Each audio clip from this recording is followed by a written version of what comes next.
Buenas tardes a todos. Lo primero, dar las gracias y la enhorabuena a todas las personas e instituciones que han hecho posible este congreso, en especial a la Universidad de Murcia y Mar del Plata, y agradecer igualmente la oportunidad de presentar en público esta actividad. Y sin más dilación, vamos con la exposición de esta comunicación que lleva por título A la sombra de la catedral, historia local a través de un videojuego de creación propia. Hay que decir que tal vez se trata de una propuesta un tanto diferente, ya que A la sombra de la catedral es un videojuego propio creado en un contexto formativo en el ámbito de la biblioteca pública y que sin embargo cuenta con diferentes ramificaciones a la hora de aplicarlo desde un punto de vista didáctico.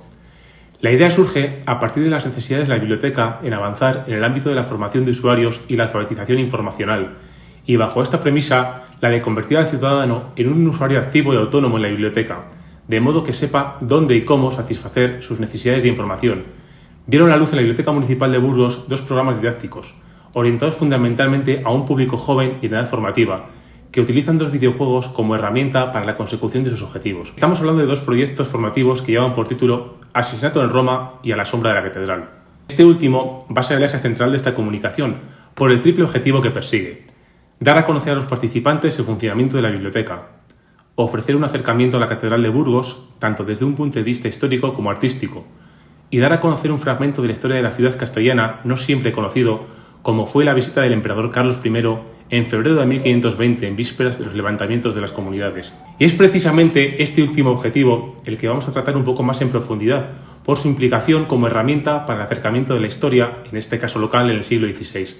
Para situarnos más en el contexto, vamos a visualizar el tráiler de la actividad. Año del Señor de 1520. Carlos I ha sido nombrado emperador. Necesita el apoyo de las ciudades y para ello ha convocado cortes en Santiago. Pero antes, pasará por la ciudad de Burgos. En la cabeza de Castilla, la nobleza, el clero y las oligarquías urbanas se dividen entre los que apoyan al rey. ¿Sería posible que levantaseis un arco en su honor? Será un honor, señora. Yo me encargaré personalmente de la seguridad de su majestad. Colocaré arqueros y lanceros desde que entre a la ciudad hasta que llegue a mi palacio. Señora, ¿tenéis preparado todo el encargo del regimiento para la catedral y para el monasterio?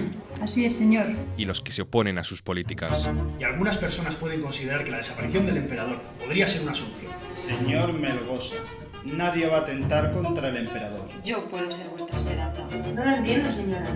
A cambio de un pequeño favor, os sacaré de la miseria. ¿Y en qué puedo serviros? Más bien, ¿en qué os puedo servir yo? No me gustaría tener que lamentar alguna desgracia. Veo que no hay secretos en esta ciudad. ¡Fumel, escuchad! ¡No, escuchadme vos! Si no apoyáis la causa, seréis un traidor a Burgos, a su pueblo. Una conspiración se puede estar fraguando a la sombra de la catedral.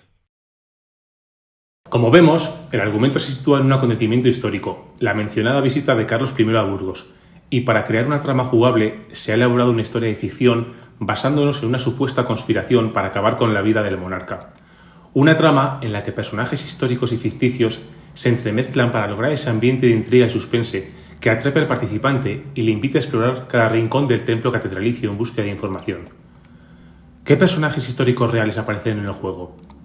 Personajes de la nobleza castellana, como el condestable de Castilla, Íñigo Fernández de Velasco, su esposa María de Tobar, Ana de Espinosa, promotora de la Capilla de la Natividad, o doña Catalina de Ayala, esposa de Cristóbal de Haro.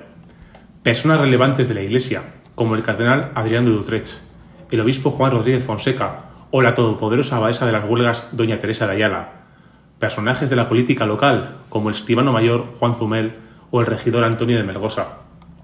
Y personas de las artes y las ciencias, como el arquitecto Juan de Vallejo. El desarrollo se basa en un juego single player, en el que el jugador, en primera persona, va recorriendo la Catedral de Burgos en búsqueda de pistas e información. A lo largo del recorrido, tiene la oportunidad de ir descubriendo y aprendiendo infinidad de conceptos sobre el templo catedralicio, lo que supone una gran experiencia didáctica. El jugador debe tratar de encontrar a los personajes que puedan estar implicados en la trama y conocer su rol, sus implicaciones, su posicionamiento político, etc. A través de la información que aportan los personajes y de aquella complementaria que el participante debe de descubrir en documentos de la propia biblioteca, el jugador, al tiempo que afianza sus conocimientos sobre los métodos de búsqueda y sobre los personajes de la historia, va descubriendo aspectos como el origen de la enseña municipal y los colores de la ciudad, el recorrido que realizó el emperador en su visita real, el pendón utilizado por las tropas cristianas de Alfonso VIII en la batalla de las Navas de Tolosa o las reliquias custodiadas en la Catedral de Burgos. Este proyecto ha visto la luz en este curso 21-22 y hasta la fecha han sido 315 los participantes con edades comprendidas entre los 15 y los 25 años y pertenecientes a 10 centros educativos. El abanico de edad tan amplio se debe a la participación no solo de alumnos de educación secundaria y bachillerato, sino también de estudiantes universitarios del grado de educación y del máster de formación del profesorado de la Universidad de Burgos. Desde el comienzo de la puesta en marcha de este programa y ante lo novedoso del mismo, se trató de obtener una recogida de datos acerca del resultado del mismo y de la percepción de los usuarios mediante una encuesta de satisfacción que pretendía recoger no solo el parecer de los participantes en cuanto a su disfrute de la actividad, sino también su percepción en cuanto a la consecución de los objetivos propuestos. Analizaremos únicamente las preguntas relacionadas con el ámbito de este congreso. Respecto a la valoración general de la actividad, podemos ver un elevado grado de satisfacción. Sobre cómo se puede mejorar la actividad, la mayor parte pide más tiempo, mientras que algunos demandan una historia 100% real o su implementación en realidad virtual. A la pregunta, ¿conocías la historia en que se basa el juego?, más de la mitad ha respondido negativamente, mientras que una inmensa mayoría responden de forma positiva a la pregunta sobre su aprendizaje sobre la historia de Burgos, el templo catedralicio, o si se muestran estimulados para conocer más detalles sobre el acontecimiento histórico. A modo de conclusión, podemos evidenciar cómo el videojuego constituye una herramienta de gran peso para atraer a un público fundamentalmente joven y gracias a él la transmisión de conocimiento en prácticamente cualquier campo resulta mucho más sencillo para el docente y atractivo para el alumno. No resulta sencillo, sin embargo, ser capaz de aplicar los videojuegos y las posibilidades que ofrecen en la realidad, ya sea por desconocimiento por parte de los transmisores de conocimiento o por el recelo que aún despierta entre los docentes, que aún continúan viéndolos como un elemento negativo para los jóvenes.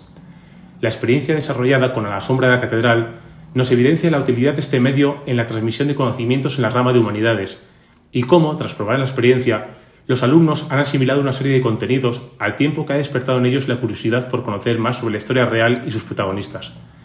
Queda, sin embargo, un largo camino por recorrer, ya que aún son pocas las personas vinculadas al mundo de la docencia o instituciones que se han animado a la elaboración de videojuegos de creación propia, con la intención de divulgar conocimientos de historia local, sociedad, tradiciones, etc., constituyendo este uno de los retos más importantes que inexorablemente tendrá que abordar la educación en un futuro cada vez más cercano.